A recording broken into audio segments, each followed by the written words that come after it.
Peace be upon you, my brothers and sisters. I hope everybody's having a beautiful weekend.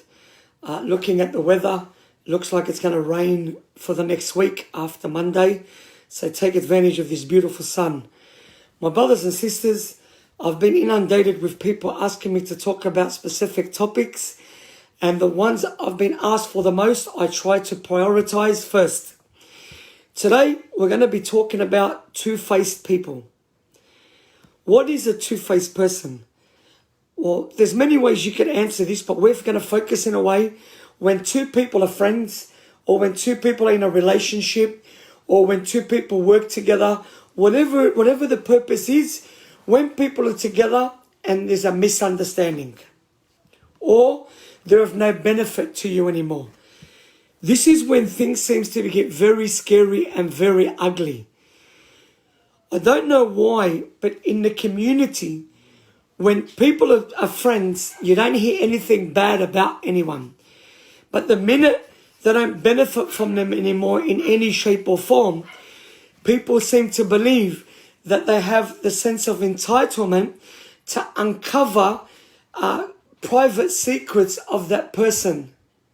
And they quickly turn on one another. It's amazing how we can go from being so close and have so much love and so much support from one another, and like a flick of a light switch, all of a sudden we're enemies. And that's not the part that I'm scared of the most. You're an enemy of that person, that's fine.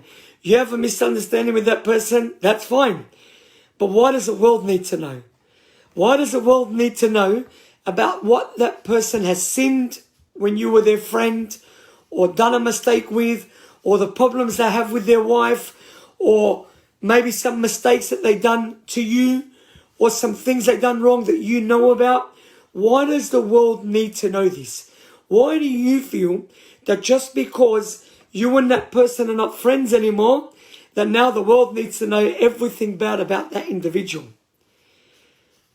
Then you have the ones that take that and accelerate it. We know that in today's world as Chinese whispers.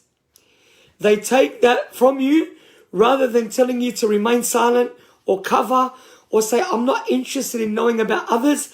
I'm too busy focused on my own shortcomings. No, they take it.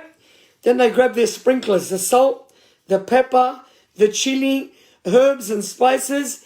And then they make sure that they need to spread it to everyone else and uncover people's sins. Where is the loyalty, irrespective of where things are right or wrong? What is the meaning of friendship today? Is the word friendship so light and so easy? When I was growing up, my friends, we ate together, we cried together, we shared experiences together.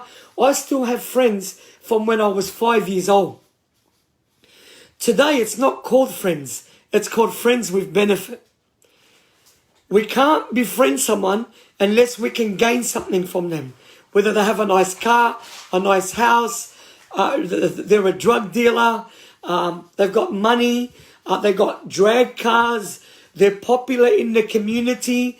And then while we're with them and we're benefiting, everything is cool and we speak really nicely of them. But the minute there's any sort of misunderstanding, then it's like we grab them, tie them to the railway tracks on the world's busiest railway line, and we just wait for train after train after train to run them over, just to do what? Make ourselves feel better. Wallahi, shame on people that have that action. When you see something wrong with someone, that's a trust on your neck till judgment day. And that's not something to take lightly. I get many calls from people who I haven't heard from a long time. And then, it starts off with, hi, how are you? How you been? How's the kids? Long time no hear. And then you find out why they really called. It's because they want something from you. Why is friendship based on benefits? Friendship shouldn't be about benefits. Friendship should be about unconditional love, unconditional support, unconditional loyalty, and more important, unconditional trust. When you are friends with someone, are you going to see wrong from them? Hell yes. Are you going to see their shortcomings? Hell yes. Is it your job to uncover them when you're not getting along? No. Is it your job to shut your mouth and cover for their sins and they cover for yours? Yes. My brothers and sisters, everybody's friendship today that I see, and I'm not talking about everyone, but the ones that I experience from people, and especially when they come to therapy, are all based on benefit, on gaining something from one another, or what status they're going to get from the community. Friendship needs to be thought of in a very different way. And especially when things go wrong. When things go wrong, it's not your job to uncover them. Rather, it's your job to demonstrate what sort of authentic character you are, irrespective of their behavior. Even if they're talking about you, you don't talk about them. Because where I come from, two wrongs don't make a right. But you should do the opposite. I was about to say بالعكس in Arabic. You should do the opposite. Even if you hear they're talking about you, speak nothing but good about them. Praise them and cover for them. Why? Because when you stand in front of God, trust me when I tell you this, whatever trump card you use in the dunya, that's what's going to be used against you when you stand in front of Allah Yawm al-Qiyamah. My brothers and sisters, Allah cannot be fooled. And none of us are perfect. And all of us have shortcomings.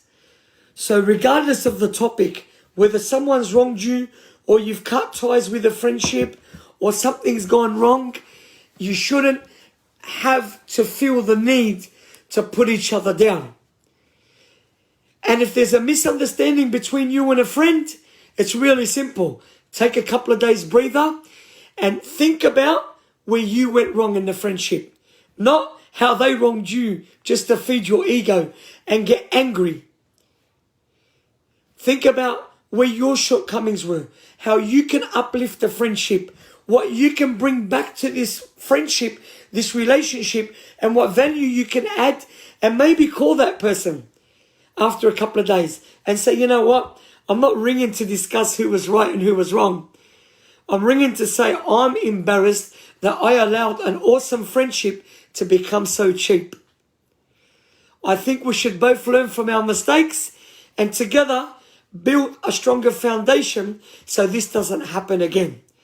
Rather than you and him in a boxing ring, but it's not called boxing, it's called pride. You done this, but I only done that because you done this, and then you said that, and then I heard you spoke about me like that, and that's why I done that, and then you done this. I'm telling you, that's what I call the Stardust Circus. Because we become a bunch of clowns, we start acting like clowns, our morals go out the window, our respect go out the window, our akhlaq goes out the window, and more important, our Islamic beliefs. And where the Prophet ﷺ warns us in many hadiths, amongst them, the Prophet ﷺ says, if you've got nothing beneficial to say, then remain silent. I'm not an Islamic preacher, I'm a therapist, and I speak from experience. My brothers and sisters, we need good friends. We need good people around us through the good times, but more important, through the bad times. So my advice to myself and everybody watching, be loyal to your friends, cover for their sins, stick up for one another, give advice that's not a benefit to yourself, and if you know anything about them, guide them in private and cover for them. Why? Because what's more important is that you build a solid foundation, because one day you're going to end up lonely and hope that that friend was still around to support you, rather than whining about one another. I think you get the message. Build yourself a solid foundation with some good friends and stop using one another. Peace be upon you and have yourselves a lovely day.